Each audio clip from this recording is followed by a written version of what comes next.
All right, how's it going, ladies and gentlemen? I am alone in the house, meaning I don't need the headset, and I can talk as loud as I want to compensate for whatever background noise you might be hearing. Regardless of that, it is time for the next one of these, whatever they're called, things that I'm doing where I go over like some of the Warframe related stuff. So before I jump into like all of the specific stuff about Warframes, I can like basically just uh have you guys or like have these videos here so you guys can like know stuff about these Warframes and I don't have to like tell you or notify you in the moment. It really just makes things easier so that like if I need to explain something in the video but I know I'm not going to have time for it, I can just tell you guys to come check out this video for anything and everything you need to know about Warframes. So, just give me a second. And there that is. All right. So, first and foremost, Warframes, they're made by Orkin. There are primarily two variants of a given Warframe.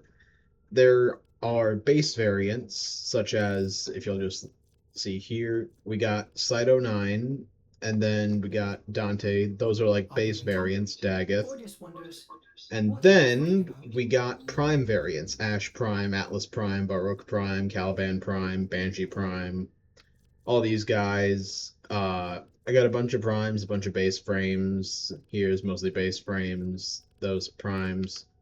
The only real difference between base frames and prime frames is that prime frames are generally speaking more powerful, and also canonically speaking, uh, they were the ones that were like fighting in the old Orokin War that I explained in the last video between the Orokin and the Sentient. That's that's where all of the like Ash Prime, we know for a fact Ash Prime fought in this Orokin War. Now, some things over here. You got stats, health, shield, armor, which is damage reduction, energy, which is how much energy you have to spend on your abilities. Sprint speed doesn't really matter. Then you got ability based stats, strength, range, efficiency, duration. All of them are basically what they sound like. Strength is just damage, range, self explanatory, efficiency, how much energy it takes up, and duration, how long it lasts, obviously. Then each Warframe has, well, technically five, but they have a passive ability, and then they have four main abilities that you get inputs for. And there's quite a few different kinds of abilities. There's one and done abilities. There are channeled abilities, which, if a one and done ability is like these shurikens, you just throw out shurikens. I'm using Ash Prime as the example because I'm going to be going over the Warframes in alphabetical order, and I'm going to be going over Ash first anyway, so I might as well use them as a bit of an example. But yeah, the one and dones are like Shuriken right here, whereas channeled abilities are abilities that you have to selectively activate and deactivate in order to like do your thing. So let's see, what's a Warframe with a channeled ability? Baroque Prime. Baroque Prime's a good example. He has Elude, which is an ability that, while activated, makes it so that he dodges incoming projectiles as long as he's not attacking. And yeah, it stays active and passively consumes your energy until you deactivate it. Swapping back to Ash Prime, we also have abilities that are exalted abilities to work around. Now, there are two kinds, or to my knowledge, there are two kinds of exalted abilities. There's true exalteds, and then there's pseudo exalteds. Ash Prime fits into the pseudo-exalted mode. Let me explain what that means. Basically, an exalted weapon, best example, Excalibur. Excalibur has this thing called Exalted Blade, which is basically an ability that allows you to summon this sword that he pulls out, and it's basically just another melee weapon that you can even mod and upgrade Operator, you have apart memory error. from How his cannot other pronounce it. melee weapons. And I don't know why he doesn't have the sacrificial mod on here. But yeah, I'll go into sacrificial. I'll go into like those weird. I'll go into Umbra when I go into Umbra, but just know that like Excalibur is just an example of a Warframe where he has this exalted weapon that only he can use, and he pulls it out by activating an ability, which is basically a channeled ability. Regardless, go back up to Ash Prime. Ash Prime has a pseudo exalted, which is also her fourth ability. Shadow Clones. Basically, what this is that activate the ability, and you don't exactly pull out the weapon. Rather, the weapon just manifests, or like when the ability hits the target, it will hit them as a weapon, but you don't like freely use the weapon. Like a better example of this that I would use is Atlas Prime. Atlas Prime has Landslide Fists, which match up with his first ability, Landslide, where he just rushes forward and punches someone. That is, in essence, what a pseudo exalted is for. It's the weapon that you use for an ability where that weapon is specifically used. Now, uh, let's see. Anything else in terms of abilities? There are summon abilities now that I'm talking about Atlas. Like he's got his rumblers. If I swap over to Caliban, he's got his ortholists and tectolists and whatever he has. Yeah, with lethal progeny, he's got conculists, ortholists, and sumulists.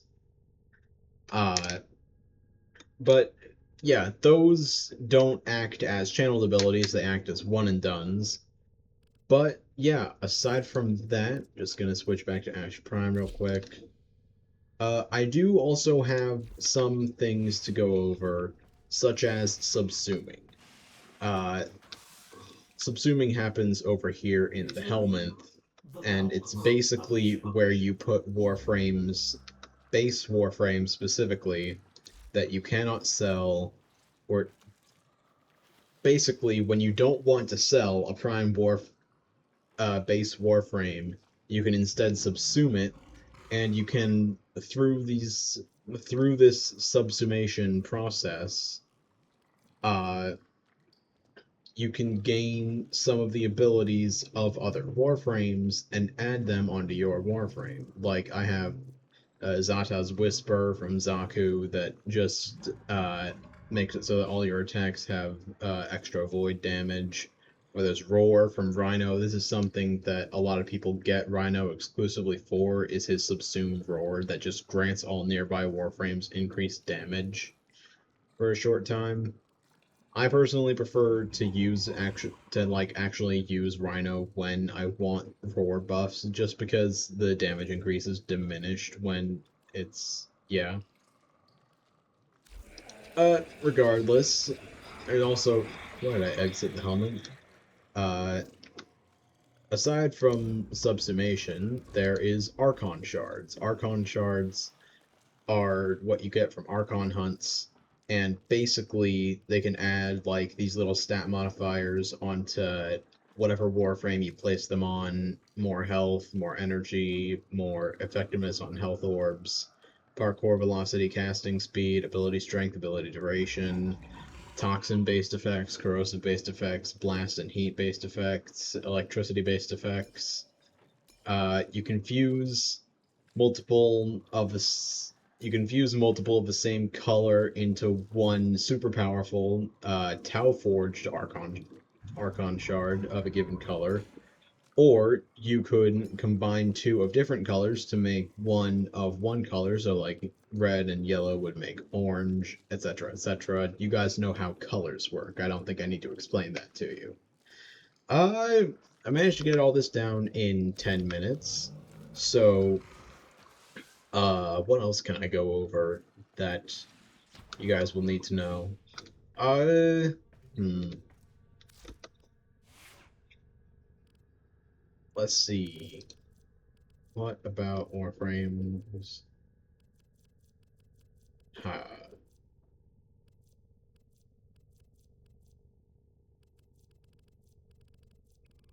Well, I talked to you guys about crafting Warframes. So basically, uh, originally Warframes were made from like bodies, like willingly, well, maybe not willingly, but donated bodies of like human people. As I have maybe not established, but am establishing now, pretty much everything in Warframe is either human descendant or human made. Orokin are human descendant as much as I wish they weren't.